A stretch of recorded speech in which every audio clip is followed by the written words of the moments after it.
You know, we talk a lot these days about revitalization and changing the community, you know, for the future. But I also thought that it was important, if we're going to be doing those things, to preserve some of the aspects of the community that not too many people, you know, remember. The history of Westbury is important because it's unique. It's special. It's most Long Island history is not like Westbury. Westbury was founded in 1658, and it was a Quaker community. The ideals of the Quakers in Westbury have continued to this day, and it's still an unusual place on Long Island. Westbury, the Quakers in Westbury are part of the Underground Railroad. They created a community called Grantsville for freed slaves. And tell me another community around here that could say that.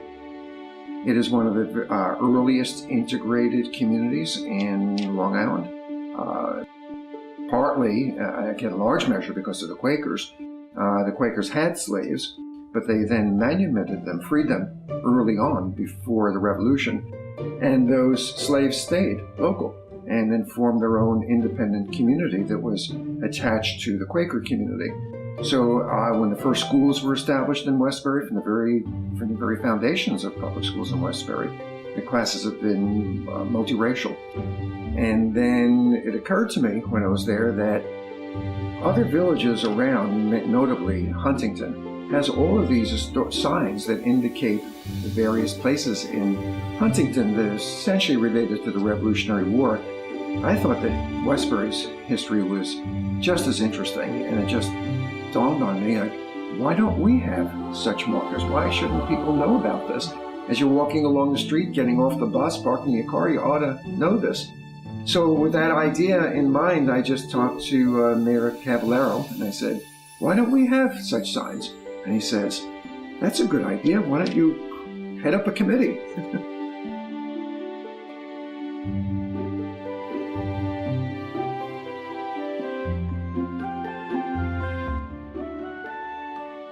The Heritage Trail.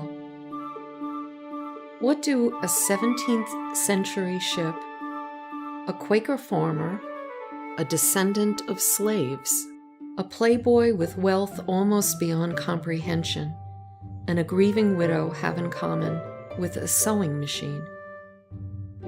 Can a large retail nursery be inextricably intertwined with the Westbury monthly meeting of the Religious Society of Friends and the Westbury AME Zion Church? As incongruous as it may seem, the answers to both questions are yes. Each of these people, places, and things played an important role in the development of the history of the village of Westbury, as was recognized on a beautiful Saturday morning in September 2016.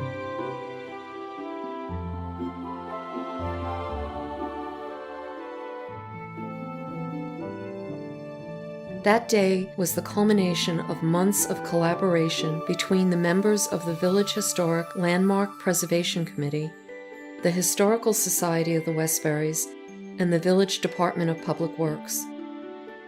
A group of very dedicated people brought their common goal to fruition as they traveled the corners of the village, unveiling markers designating 6 disparate locations as historic sites and as part of its heritage trail. The mayor decided to start a new initiative around understanding the history in a different way and putting up markers so that people become more conscious of the history of Westbury's village. There was a new committee that was formed to try to be more specific about some of the historical sites in Westbury. So I took on that task of doing a little bit of research and then recommending to the mayor where we might be able to put up some historical placards that would indicate some of those significant places.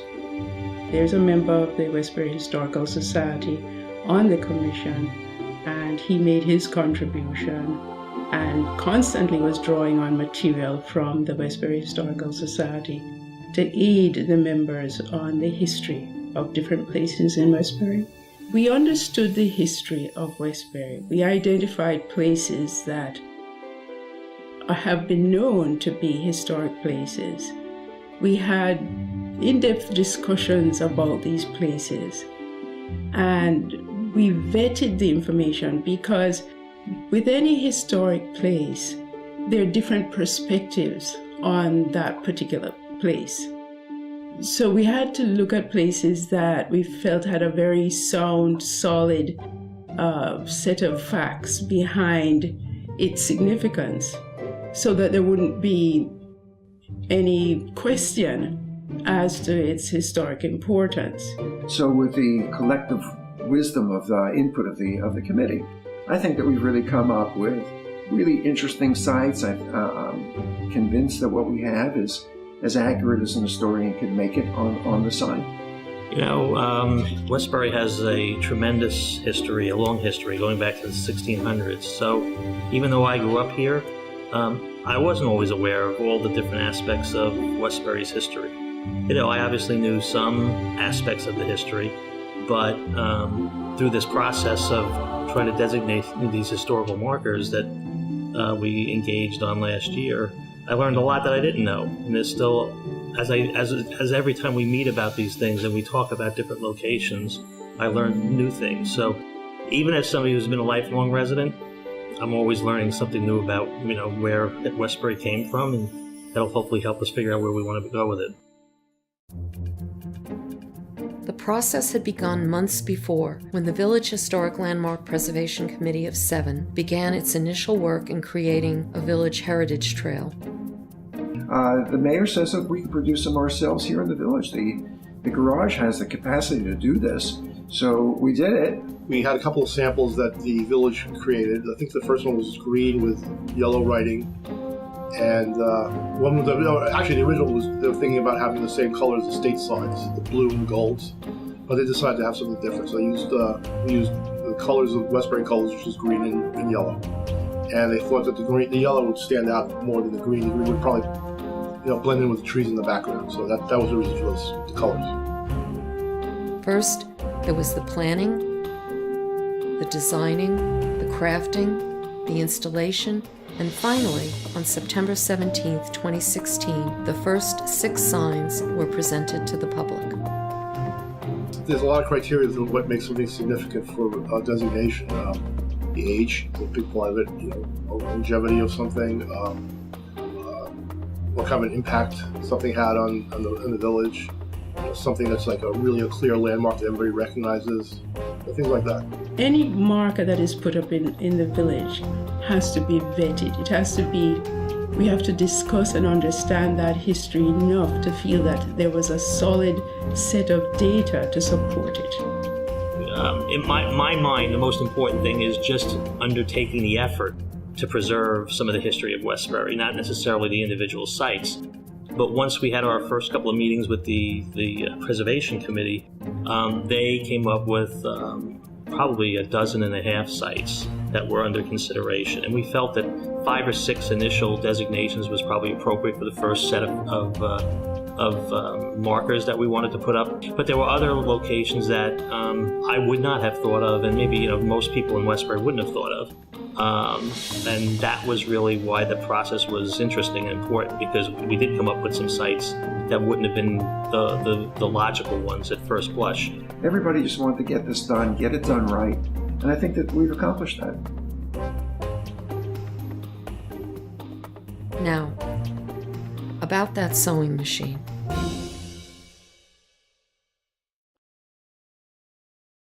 The House of Ambrose Clark.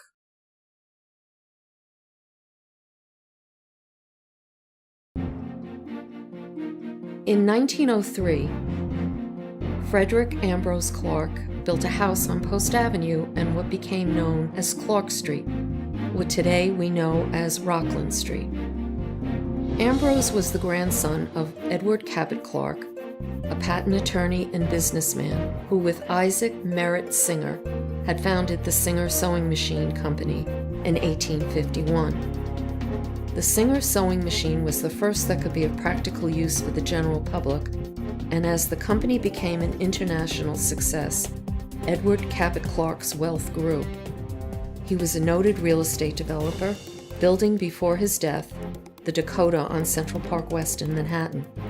He amassed a fortune that permitted his grandson Ambrose to forego the drudgery of having to spend his life working.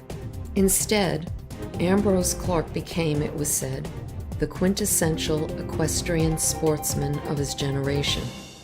He owned, bred, raced, and rode horses until shortly before his death in 1964. He was famous for dressing in tweed cap, waistcoat, breeches, and tall boots, as he was portrayed in a 1904 portrait by Robert Henri, which is displayed in the Metropolitan Museum of Art. Clark was known to ride through Westbury in his coach and four and had stables with 32 stalls, a carriage room, a windmill, and a tack room on his Post Avenue property. This photograph shows the stables and tack room, but was taken after Clark had already sold the property. Clark himself had a lifelong dislike of automobiles, later banning them from the Meadowbrook hunt he held on his estate, Broad Hollow. In 1909, Clark sold the house and property on Post Avenue to Harold White and his family. The Whites had no such aversion to automobiles. The house and property were home to the Whites and their 4 sons and their 2 daughters. In the 1920s, the stable, the windmill, and the carriage house were destroyed by fire, leaving only the house and the tack room. The last member of the family living on the property left in 1932. Subsequently, for several years during the 1930s, the house became a branch of Saks Fifth Avenue. And then William Donahue leased the house for his funeral parlor in 1938. His business remained there until 1947, when he moved to Castle Avenue. In 1946, members of the Kiwanis Club led community support to purchase the property and to create the Westbury War Memorial Community Center. Thus began the repurposing of property and structure from private to public use. In 1947, on Memorial Day, the building was dedicated. Plans were created to make the property a worthy and useful memorial to all who served. It was intended to be for all people of Westbury, Old Westbury, Newcastle, and Carr Place. The initial plan was to use the property to provide the community with a library and a gymnasium, combined with a meeting hall complete with a stage. It was to serve as the true center of the community, providing sports, recreation, and a space for meetings and entertainment. The former house was remodeled to be used as a library, and the Westbury Neighborhood Association, which had served as the home of the Mary L. Post Library, assisted in the preparation of its relocation to the renovated center. The library opened on June 2, 1947, with Mary Granger as the librarian. When it initially began operation, the center was a corporation supported from contributions and revenue from fees. The library survived on voluntary contributions until 1956, but as it grew in size, serving as the library for high school students and adults, it became necessary to obtain financial support through taxation as part of the Westbury School District. After the plan was approved by the residents of Westbury, the Westbury Memorial Public Library was granted a charter by the Regents of the State of New York and opened in May 1956. At that time, it was open from 1 to 5 p.m. each day and from 7 to 9 p.m. 5 nights a week. By 1964, the building had become too small for the needs of the expanding library. The community voted to build a new library at its present location on Jefferson Street, where the library was moved in May 1966. Since the 1960s, the village of Westbury has made some additions to the Clark House and property. It is currently under the auspices of the Recreation Department. The principal user of the Clark House is the Senior Citizens Group, a large, lively, and ever-active organization.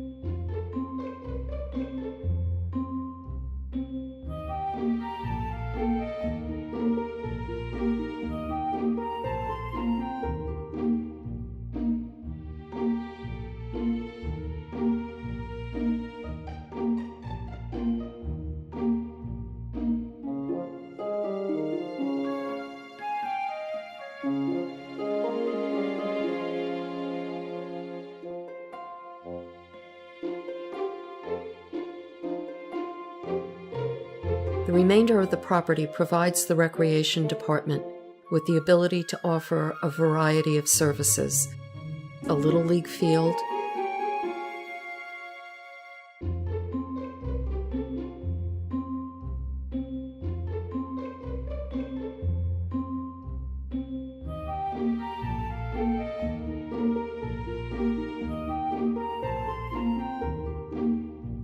a playground,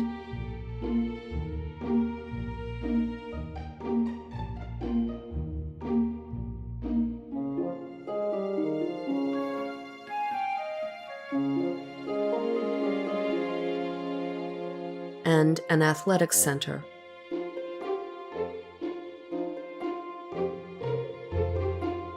As well as community space for egg hunts,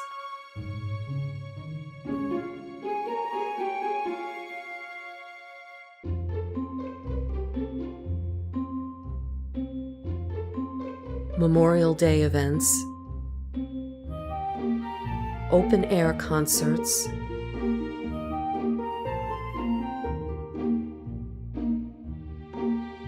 holiday celebrations,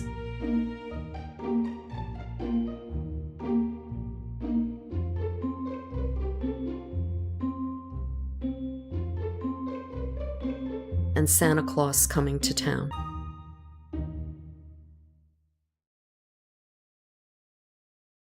The Westbury Monthly Meeting of the Religious Society of Friends.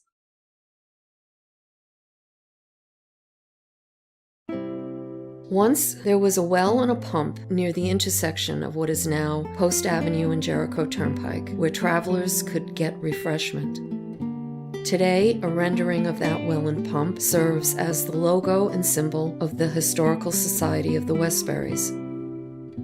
The site of the pump and the well is the home of one of the oldest continually occupied religious sites in this country, the Westbury Meeting of the Religious Society of Friends. In the late 1600s, bands of Quakers who had endured persecution in England sought religious freedom in the British colonies, sailing across the Atlantic Ocean and establishing settlements locally in Oyster Bay, Manhasset, and Jericho. In 1658, the Richard Stites family built a homestead near Captain Seaman, who had bought over 10,000 acres of land the year before in this area, which was originally called Wood Edge or Plain Edge, because the houses were built just north of an old Indian trail, today's Jericho Turnpike, where the woods met the open prairie, the then extensive Hempstead Plains. The Stites family farm was the only one in the area until Quaker Edmund Titus and his son Samuel joined them. Then Henry Willis, another English Quaker, settled in the area. Willis had emigrated from Westbury, England, and in 1663, after buying land in this area, he bestowed the name of his former hometown on this new community. Willis and Titus were joined by other Quakers seeking religious freedom, and they began to hold their religious services in their new community. The first meeting for worship, of which there is a written record, occurred in 1671. The meetings have been continuously held until today. Their religious services were called meetings because they were simple and without ritual. The meetings were held in the Quakers' homes, barns, or fields. By 1701, their numbers had grown so large, they decided to build a meeting house for their services. They chose the land at the present-day intersection of Post Avenue and Jericho Turnpike upon which to build it, and purchased 3 1/2 acres for the society. That meeting house, completed in 1702, was located on the southern side of the property. In 1776, as the United States was beginning its fight for independence from Great Britain, and 85 years before the start of the Civil War, the Friends of Westbury, compelled by their religious beliefs, joined with Quakers of Manhasset, Bethpage, Jericho, Locust Valley, and Wantaw as the congregations freed 154 slaves. They provided for the newly freed men and women until they could become established. and the free men, women, and children attended religious services and schools with the Quakers. The former slaves built homes near sheep grazing pastures, and they and their families worked mostly for farmers. Many of their children were apprenticed until they were 18 years old. Some started their own farms and dairies. In addition to their advanced views concerning the abolition of slavery, the Quakers were strong proponents of education for all. In 1781, they built a 40-foot by 20-foot school on land near the west side of Post Road, north of where the Westbury High School now stands. In 1800, the meeting house, which had been enlarged in 1722 and 1766, was deemed to be too small. The congregation determined that the 1702 meeting house should be torn down. A new one was built for $2,056.33, and it stood about 40 by 57 feet. Unrest was growing in the society, however, during the early part of the 19th century, as differences in philosophy caused a rift between those members, some of whom had a more liberal trend of thought than the more conservative members. Elias Hicks, one of the earliest abolitionists, was at the forefront of the controversy. Elias was a power behind the New York State Act of 1827, which outlawed slavery within the state and freed all slaves within its borders. His followers became known as Hicksites. In 1828, the two groups split. The group of more orthodox Quakers, who followed the preachings of George Fox, separated from the Hicksites. In 1830, the more conservative members built the Orthodox Meeting House, the gray structure that sits closest to Post Avenue. The second meeting house of 1801 burned down in 1900. In 1902, a third meeting house was built by the Society. It is still in use today, and after a reconciliation of the two factions, it became the site of the Society's organized services.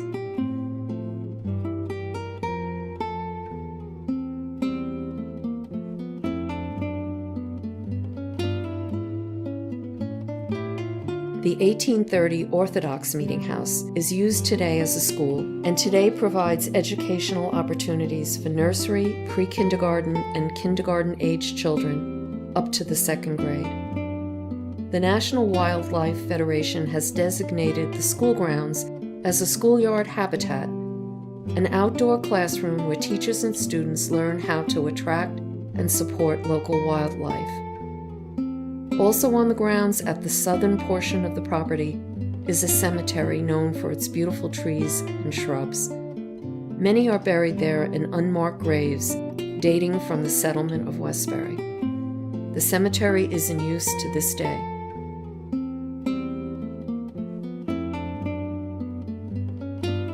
The Westbury monthly meeting of the Religious Society of Friends still holds services at the third meeting house. The Nassau County Historical Society designated it as a landmark. It has been the site of fairs and farmers' markets and is a staple of village life. To this day, the Society offers Quaker worship each Sunday at 11 a.m. and holds Sunday school and educational programs for adults.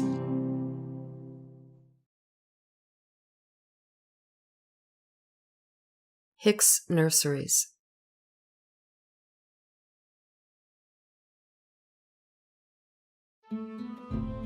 On November 11, 1621, the ship Fortune set sail from England to Plymouth, Massachusetts. Aboard were a second group of Puritans following the Mayflower. Among them were Robert Hicks, a leather dresser from Suffolk, England. His wife Margaret and their children arrived from England in June 1622 aboard the ship Anne. The family settled in Duxbury, Massachusetts. Within 2 years, their sons, John and Stephen, left and went to New York, and by 1642, John and Stephen had acquired property and had settled on Long Island. John's son Thomas became a member of the Society of Friends. and it was his great-grandson, Elias, who became the abolitionist so much a part of the movement for the freeing of slaves, not only by the Quakers, but of all slave owners in New York. But we are concerned with the son of Elias's cousin Isaac, who was also named Isaac. This Isaac Hicks was born in 1815. He became a farmer and was active in the Westbury Monthly Meeting and Quaker organizations. In 1853, he decided to turn part of his gravel farmland into a nursery. He bought some apple trees from a nursery in Flushing, planted them, and before long was selling apple trees himself to local farmers as Isaac Hicks and Sons. He had 25 acres of land planted with fruit trees, berry bushes, Norway maple trees, and flowering shrubs. Isaac's sons were an integral part of his business. His son Edward studied at the Brooklyn Polytechnic Institute and later taught there.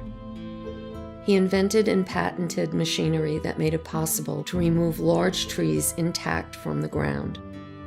When Garden City was founded in 1869, Edward's invention helped the nursery plant full-grown trees to landscape the new town. Another of Isaac's sons, Gilbert, who was deaf, set up a printing press in the attic of the family home. In the 1860s, Gilbert printed leaflets and catalogs to advertise the trees and shrubs the nursery could supply. Isaac's grandson and Edward's son Henry was born in 1870 into a simple farming life of milking, haying, and digging trees. He went to Cornell and graduated in 1890 from the College of Agriculture. It was under Henry's management that the business, now known as Hicks Nurseries, truly flourished.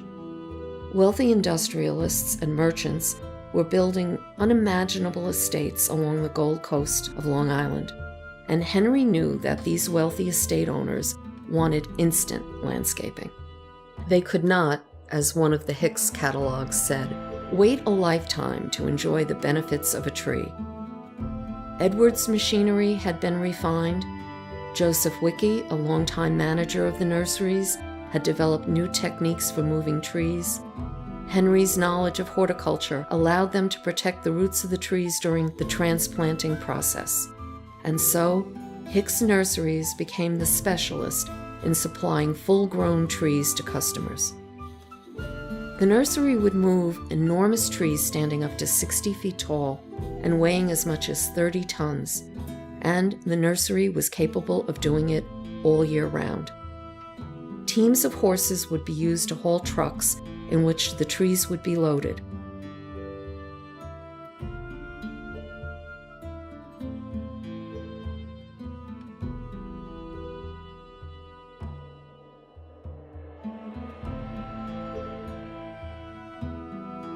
Sometimes the trees would be transported on barges and floated around Long Island. Sometimes they'd be moved by rail. The trees went as locally as Old Westbury in Manhattan and as far away as the Henry Ford estate in Detroit, Michigan. This unique part of the business had the added benefit of changing the very nature of the company. Instead of being only a seasonal business, because the nursery was moving trees throughout the year, the nursery could afford to employ its crews, which consisted of Italian, Polish, and Swiss immigrants throughout the year. Their continuous employment engendered employee loyalty. At times, the Hicks employed entire families. For instance, 9 of Joseph Wicke's 10 sons worked for the nurseries. These long-time employees made an impact on the village, even supplying the names of some of its streets. For instance, Wicke Avenue was named for Joseph, and May Avenue was named for May Clinton, who worked as the company's bookkeeper for 60 years. The business expanded to almost 300 employees, and by 1943, the nursery had grown to 350 acres of property, and included a supply of choice trees and shrubs that had originated in Asia. Henry had become so respected in the horticultural business that the chief plant explorer for the United States Department of Agriculture, who roamed the world looking for new plants, would always send a sample of a new species to him. Through crossbreeding, Henry developed the Hicks yew, the basis for the ubiquitous evergreen hedge. He pioneered the idea of using a live tree at Christmas so that the tree could be planted after the holidays instead of just being discarded. He also acted as a consultant to Robert Moses on the planning of the parkways, suggesting a lane of greenery between the lanes of traffic on the Northern State Parkway. In addition, Henry Hicks was also a member of the Westbury School Board for nearly 30 years. He fought for higher education and the building of a high school in Westbury, as well as for the creation of junior colleges for extended education. Henry's sons Edwin and William guided the business through the Depression through innovative moves. William made pre-dug plants available for customers and ushered in the start of a retail garden center. Edwin's son Fred, also a graduate of Cornell University, realized when he took over the business that the model had to change yet again. He was surrounded by suburban homes, broken up estates, and homes where, because there were often 2 working members of the household, customers had less time for gardening and landscaping. Fred reduced the size of the nursery so that in 1996 it consisted of 36 acres. He introduced holiday-themed shows, which soon became family traditions, and subtly acquainted children with gardening at an early age. Because suburban homeowners, instead of farmers, sought the help of nursery employees, he began to offer seminars and demonstrations to the public. Today, trees are still for sale at Hicks Nurseries, along with pre-dug plants and all the tools and implements the casual home gardener needs. All that befits the ultimate 21st century upscale garden center is available for sale there today, as the 6th generation of Hicks manages the family business. The site of the Vanderbilt Cup Race grandstand.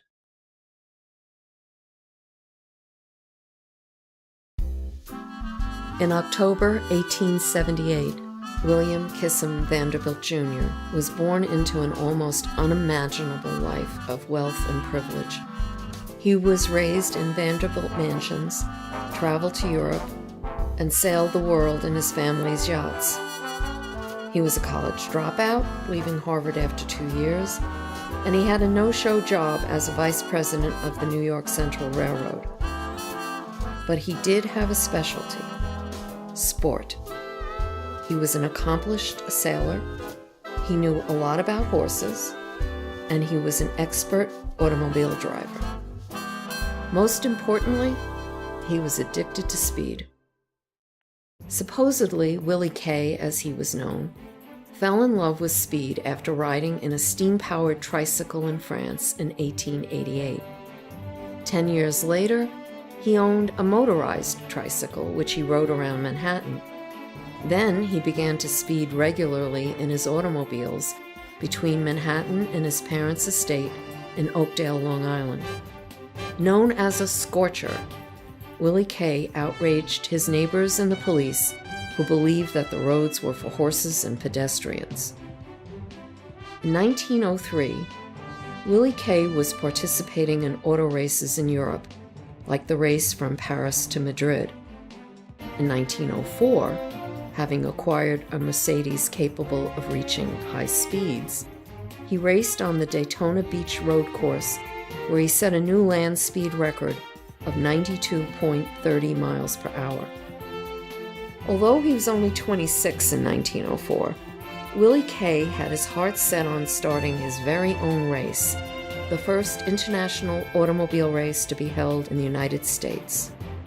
No newcomer to sponsoring races was he. He had been doing so for 10 years in Europe. This race, however, was going to be special. Willie K intended to give American manufacturers an incentive to create racing cars capable of competing with the advanced European models. And the race, the first of its kind in the United States, would start and finish on Jericho Turnpike in Westbury. His race would offer a generous cash prize to the winner in order to attract the world's best drivers and their cars. In addition, he would award the winner a sterling silver trophy crafted by Tiffany's, and the store would display the cup in its windows several weeks before the race. The Vanderbilt Cup is fittingly embossed with the figure of Willie Kay in the Mercedes, in which he had set the land speed record at Daytona. It cost $800 originally, and its base cost $13.80. These days, it is priceless and is part of the collection of the Smithsonian's National Museum of American History. The race course was to be 30.24 miles long, beginning on Jericho Turnpike in Westbury, to the Massapequa-Hicksville Road and the new Hempstead-Bethpage Turnpike, running clockwise. In 1906, as this map shows, the course was slightly shorter and the route began in the opposite direction. The race in 1904 was to be run mostly in Nassau County, but some of it was run in Queens. The route included 3 sharp turns at Jericho Turnpike, Plain Edge, and in Queens. But Willie Kay's plan was not without controversy. In fact, it was not easy to convince the people who lived along the route that this race was a worthwhile venture. After all, they asked, why should a son of the rich and famous be allowed to monopolize the use of their public roads for what was a dangerous hobby in which only an advantaged few could indulge? They doubted that their towns would benefit at all from this. Local officials, however, thought otherwise. They saw a lot of revenue pouring into the county along the race route. Only a few days before the race, the Nassau County Board of Supervisors and judges of Nassau County approved the running. Because the race was to run over railroad tracks in certain locations, to try to ensure public safety, the Long Island Railroad stopped trains during the actual running of the race and closed the use of the public roads. Willie Kay, at his own expense, had 90,000 gallons of oil placed on the course to hold down the dust on the dirt roads and make them faster. And some industrious local residents, seeing earning potential in all this hoopla, offered parking spots on their property to spectators for $25. Others sold sandwiches and coffee for a profit. Large crowds descended upon Westbury on Saturday, October 8, 1904. Most arrived from Manhattan at the Westbury train station by special trains for the event. The race started at dawn, and 18 cars participated. 5 were from the United States, the rest were from France, Italy, and Germany. By race time, approximately 2,500 people had gathered. They were in the wood grandstand that had been constructed on Jericho Turnpike along the portion that now lies between the property belonging to the Society of Friends and Powell's Lane. Many members of high society had come to watch, including Willie Kay's wife, the silver mining heiress, Virginia Fair Vanderbilt. It was said that she jumped up from her seat in the grandstand to wave at each car that drove past her. Also in the grandstands were American car manufacturers, the merely curious, and the entrepreneurs who were selling cigarettes. It is estimated that between 15,000 and 20,000 people gathered along the race's route to watch the sleek, innovative cars race past them at about an average of 80 miles per hour, an unthinkable rate of speed in that day. The spectators at the finish line were hopeful an American car would defeat the Europeans, but just short of 7 hours after the race began, George Heath, driving a French car, crossed the finish line and won the Vanderbilt Cup race. After Albert Clement finished second, fans streamed across Jericho Turnpike onto the course. In order to ensure their safety, the race had to be called. The race was held the following year, but the starting-finish line was moved to Mineola.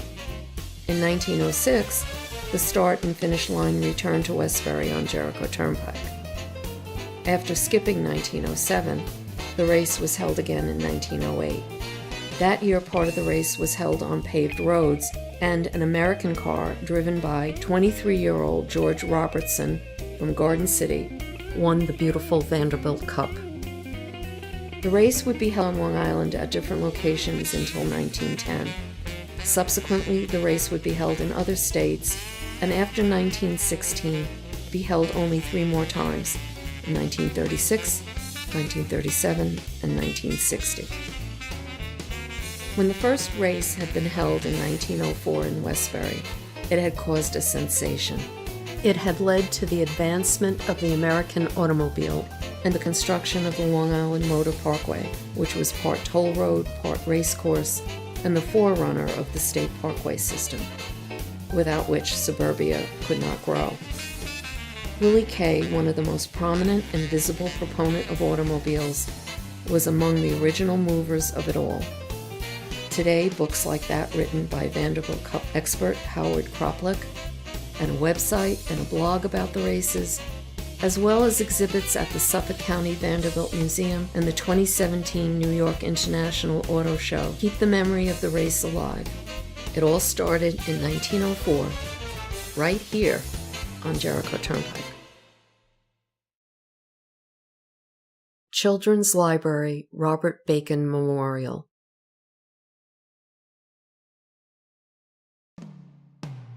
Martha Bacon's husband Robert died suddenly in May 1919 from a blood infection after ear surgery. He had survived being in France during World War I and had only returned to the United States the month before. It was an abrupt, unforeseen, and sad end to their 36-year marriage. In time, she decided that she wanted to create a memorial to him, and as a result, Martha Bacon endowed what is only one of 3 libraries in the world dedicated to children. Martha Waldron Cowden was born in New York City around 1860. Robert Bacon was born in Massachusetts that same year. In 1880, Robert Bacon graduated from Harvard University, where he had become friends with another student, Theodore Roosevelt. 3 years later, in 1883, Robert and Martha married. They would have 4 children. During their marriage, Robert Bacon became a partner with J.P. Morgan and Company, where he was involved in the formation of U.S. Steel Corporation. In 1905, President Roosevelt appointed Bacon to be Assistant Secretary of State, and in that capacity, he was essential in the passage of the treaties with Colombia and Panama by the United States Senate that permitted the building of the Panama Canal. Eventually, he served as the Secretary of State at the end of Roosevelt's term of office and was appointed the ambassador to France. The Bacons lived at the French embassy from 1909 to 1912. When Robert's appointment ended, he, Martha, and their daughter, Martha, were to return home on the Titanic. Because the arrival of the newly appointed ambassador was delayed, the family did not sail on the Titanic. Instead, they arrived safely home aboard another ship. In August 1914, just weeks after the war had broken out in Europe and France was being invaded, Robert Bacon returned to France to assist the American Field Service, which provided ambulances and drivers to support French and British forces. After the United States joined the war, he was commissioned as a major in the United States Army in May 1917 at the age of 57, and sailed to France as a member of General Pershing's staff. He was promoted to lieutenant colonel in 1918. During the war, Martha helped organize and support the American Ambulance Corps in Paris, and she was awarded the French Legion of Honor for her work.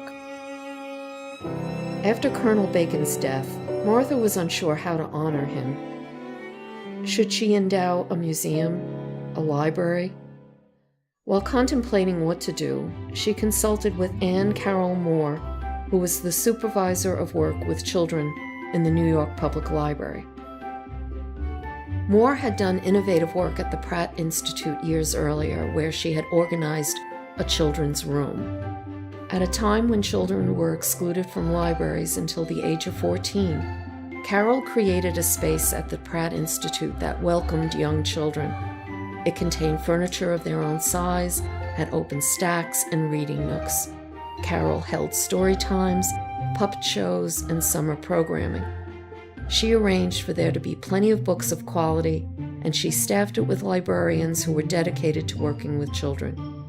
Moore had brought her groundbreaking ideas to the New York Public Library, and Martha Bacon sought her out. Martha Bacon decided that what she would do is she would build and endow a library specifically for children in her husband's memory. The Bacons had owned a home in Old Westbury called Old Acres, and she decided that property adjacent to the school in Westbury would be ideal for her project.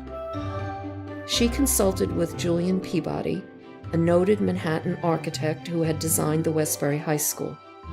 She wanted the library to resemble the library in Old Acres. She wanted it to be a home library, not a public library. There would be a main room that was of the same dimensions as the library at Old Acres. It would have deep window seats, and the ceiling would be vaulted and high to create a sense of space. Her husband had been particularly fond of the fireplace in the French embassy. The mantel had been inscribed with the words in French that translated to mean, "Seek the line of the beautiful." There would be a bust of her husband in the library, too, for everyone to know in whose memory the library was dedicated.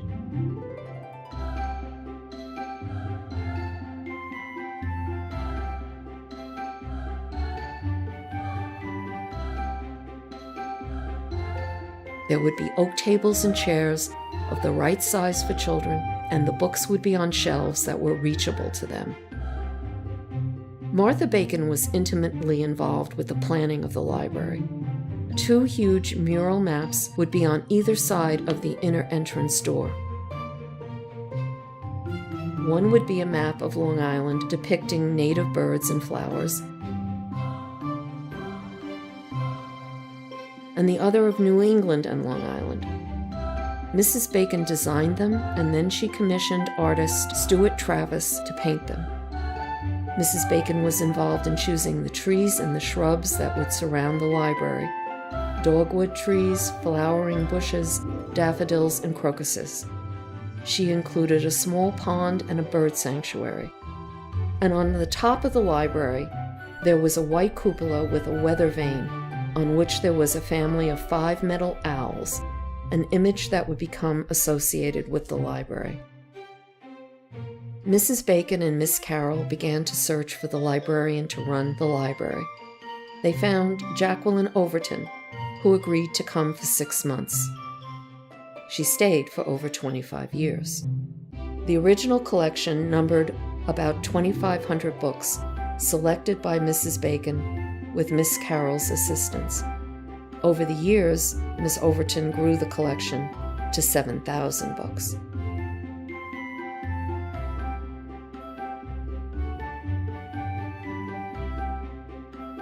Counted among those books were works of esteemed children's authors and illustrators of the day. The library opened on June 24, 1924. There was a story hour, and the children were free to explore the new library that was just for them. The library was free, and it was exclusively for children up to the age of 16 to 17 years old. The children who came were astounded by what they saw, and they were delighted. There were, however, rules to be obeyed. Miss Overton taught the children how to care for books. If they wrote or drew on a book, their library privileges were suspended, and it was in her discretion how long that suspension lasted. She also made the children wash their hands before touching the books. At first, the library was open for 4 hours a day, 5 days a week, and children up to the ages of 16 to 17 were allowed to be members. Miss Overton held story times twice a week and conducted a special one on Halloween.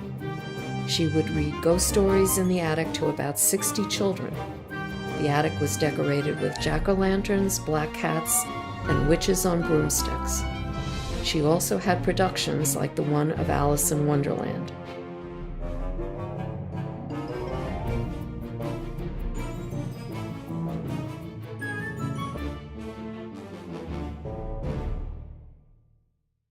In In addition to building and endowing the library, Martha Bacon continually contributed gifts to the library, creating a large and wondrous collection of books and artwork.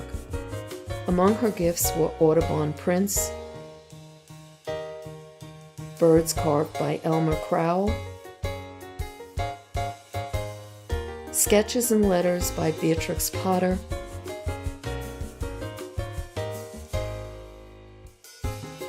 prints by N.C. Wyeth, Arthur Rockham, Leslie Brooke, and Kate Greenaway. In addition, Mrs. Bacon and later her daughter, Martha Bacon Whitney, would give the library dolls,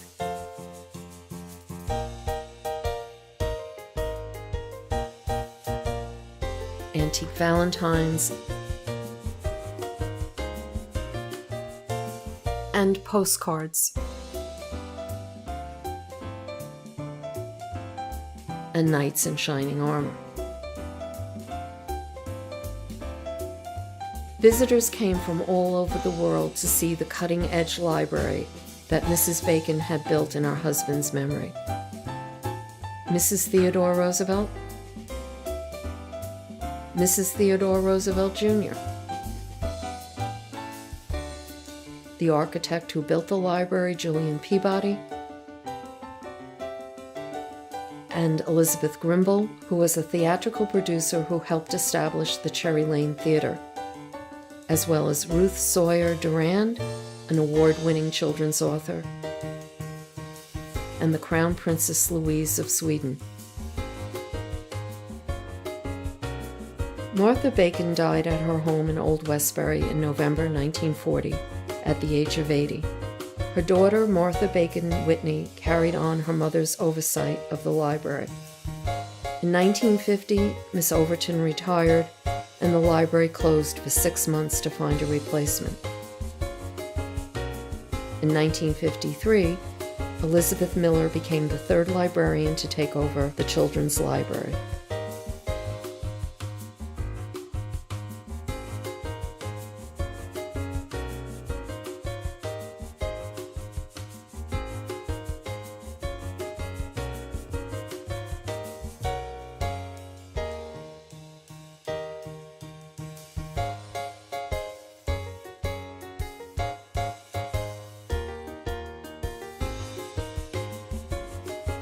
Miss Miller remained for 22 years, retiring in 1975.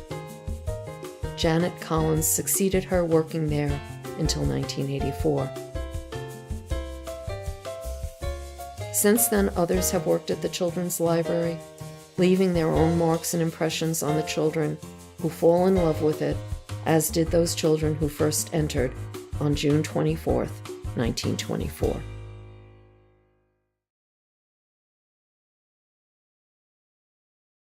Westbury African Methodist Episcopal Zion Church.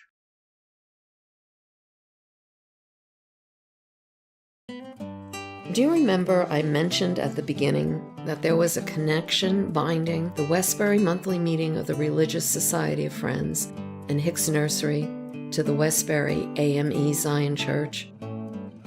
Well, do you remember Isaac Hicks, who founded Hicks Nurseries? He's the link. In 1834, Isaac Hicks was a young fellow of only 19, and he was friends with Eliakim Levi, who at the time worked as a farmer for Isaac's mother, Sarah Hicks, on the Hicks family property north of Jericho Turnpike. 160 acres of that farm would later become the property of John S. Phipps, who, in 1906, built his estate, Westbury House, on the land. Today we know the Phipps estate as Old Westbury Gardens. But back in 1834, Eliakim lived on that land, and it was farmland, and he was a free man. He lived on that portion of the property near the corner of Jericho Turnpike and what is now known as Glen Cove Road. Isaac and Eliakim would have known it as Guinea Woods Road. The area where Eliakim lived and went to school and was taught to read and write by the Quakers was known as Guineatown.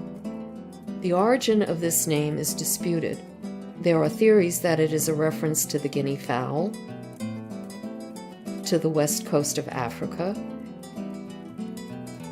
and to an obsolete form of English currency. Eliakim was not unusual in working for a Quaker.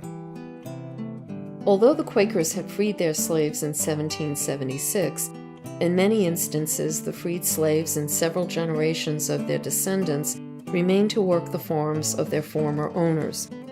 Because their children were brought up in proximity to Quaker families, were educated in Quaker-run schools, and went to services with them, the descendants of the freed slaves were very familiar with Quaker beliefs and practices. In the 1830s, men and women who were former slaves or who were the descendants of former slaves desired self-determination. At that time, most African Americans were slaves and were not guaranteed the right to assemble. In the spirit of self-determination, in 1834, Isaac, who was a reverend in the Society of Friends, helped his friend Eliakim to form a church for the free African Americans. Together, they wrote the organizational papers and disciplines for the formation of a church patterned upon the practices of which they were both familiar, those of the Society of Friends. The new religious institution was called the New Light Baptist Church, and Eliakim became its first pastor. Reverend Levi, like the Quakers, was formal in his speech, using the these and thous of a Quaker, and he dressed plainly, also like a Quaker. The church was open to all freed men and women and reportedly gave sanctuary to runaway slaves. It was a meeting place for members to exchange ideas, not only about their faith, but about building and farming. The congregation of the New Light Baptist Church built its first church, a plain and simple frame structure on a clearing on Woodland Drive Road.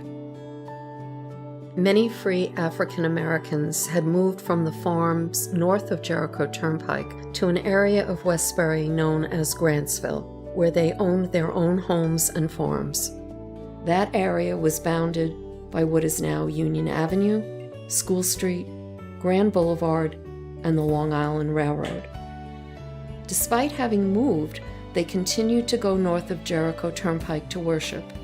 The women of the congregation conducted sewing bees and canned their food, and some of the men fought in the Civil War for the North. After the Civil War, the church wanted to expand its sphere of influence and to be closer to its congregation. With the help of Isaac Hicks, the New Light Baptist Church received property on Grand Street, closer to Grantsville, from Richard Powell. In 1867, the church was moved to 274 Grand Street, across from the farm that belonged to Reverend Levi and his family. The name of the church was changed to the Westbury AME Zion Church, as it has remained for 150 years. The church is the second oldest religious congregation in Westbury. Reverend Levi passed away on March 8, 1879. Throughout his life, he had been connected to the Hicks family, and the connection continued after his death.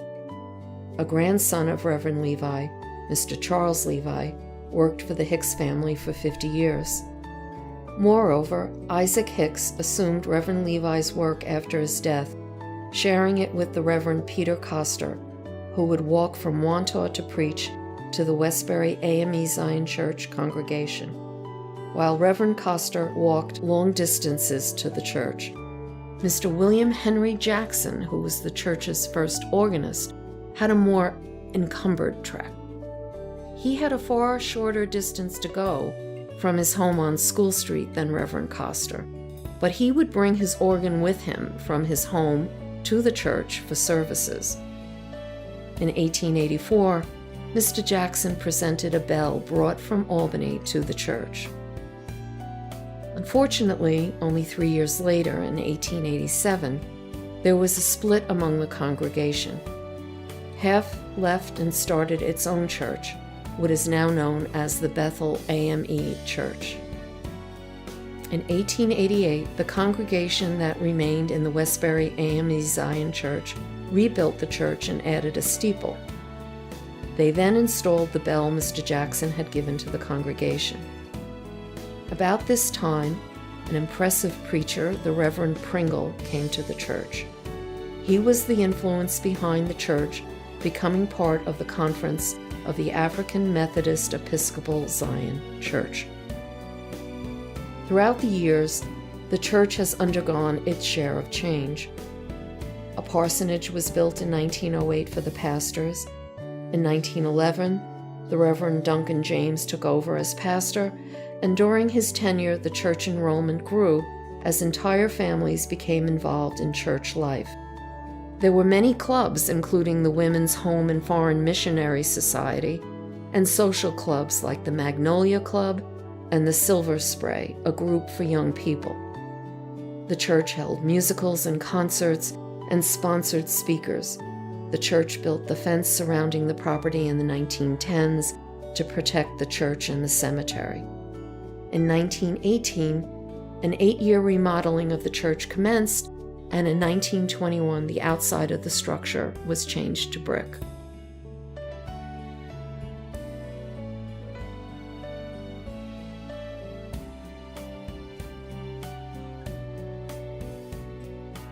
Between 1953 and 1963, the church underwent more renovations. The seating capacity was increased to 300, and the church created new accommodations for the choir.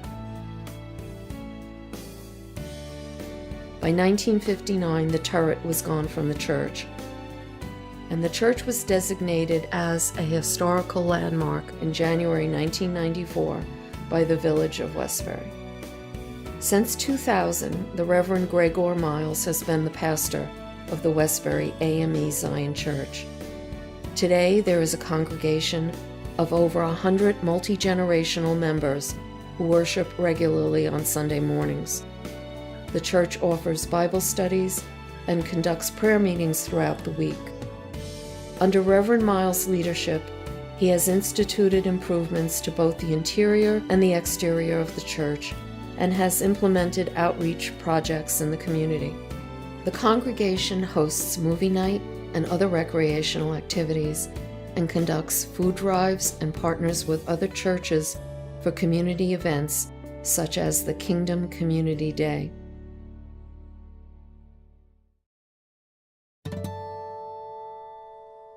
The members of the Village Historic Landmark Preservation Committee have not yet completed the Heritage Trail. In a village as old as Westbury, with as many important and interesting places, they are still hard at work deciding which places will be designated next. Why, as we near the end of the second decade of the 21st century, do we concentrate so much effort on places that were of importance hundreds of years earlier? Gary Monty, chairman of the committee, offered this explanation.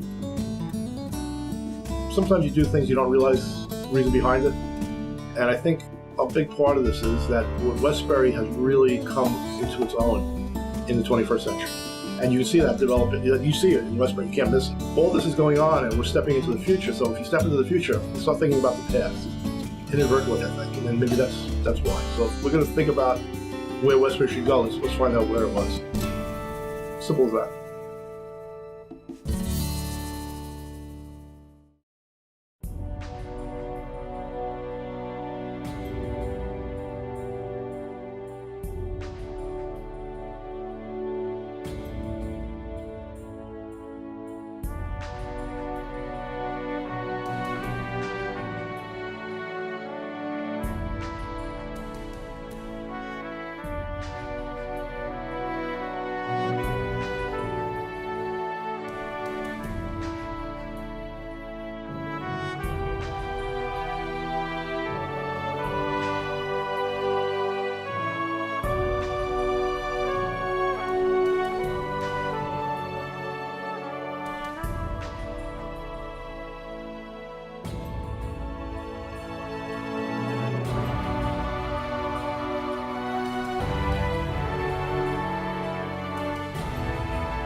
cutest little baby face.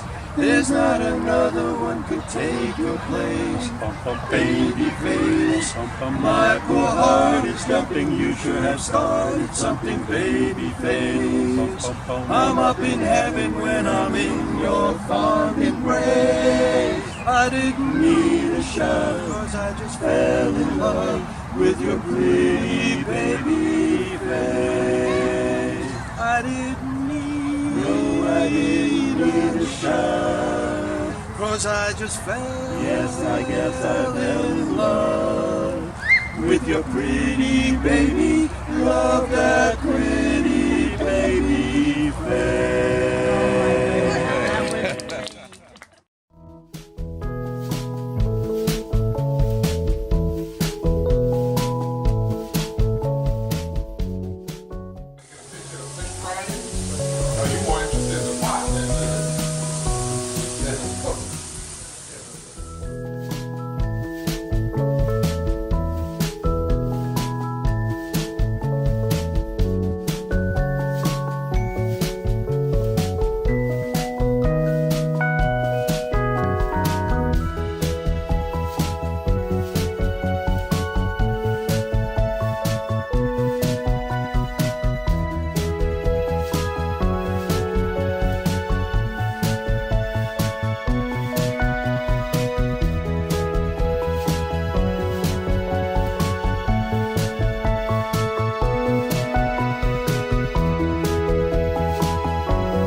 you know, you just push the sensation about where's your physics now?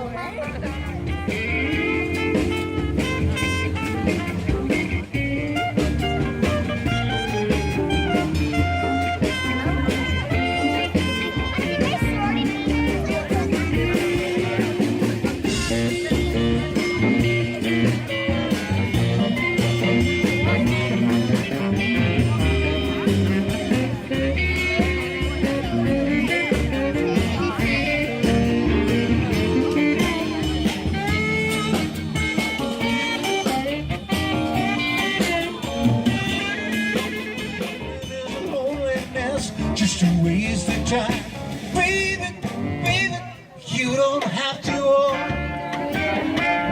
walk alone. If your lover won't walk with you, take my hand, won't you, honey? Come on and walk with me. Oh yeah, when you want me, I'm so in love. Leave me alone. Won't you come back home? Won't you come back home? Won't you come back home? Baby, come on home. Loneliness, loneliness, just a waste of time. Baby, you don't have to walk alone.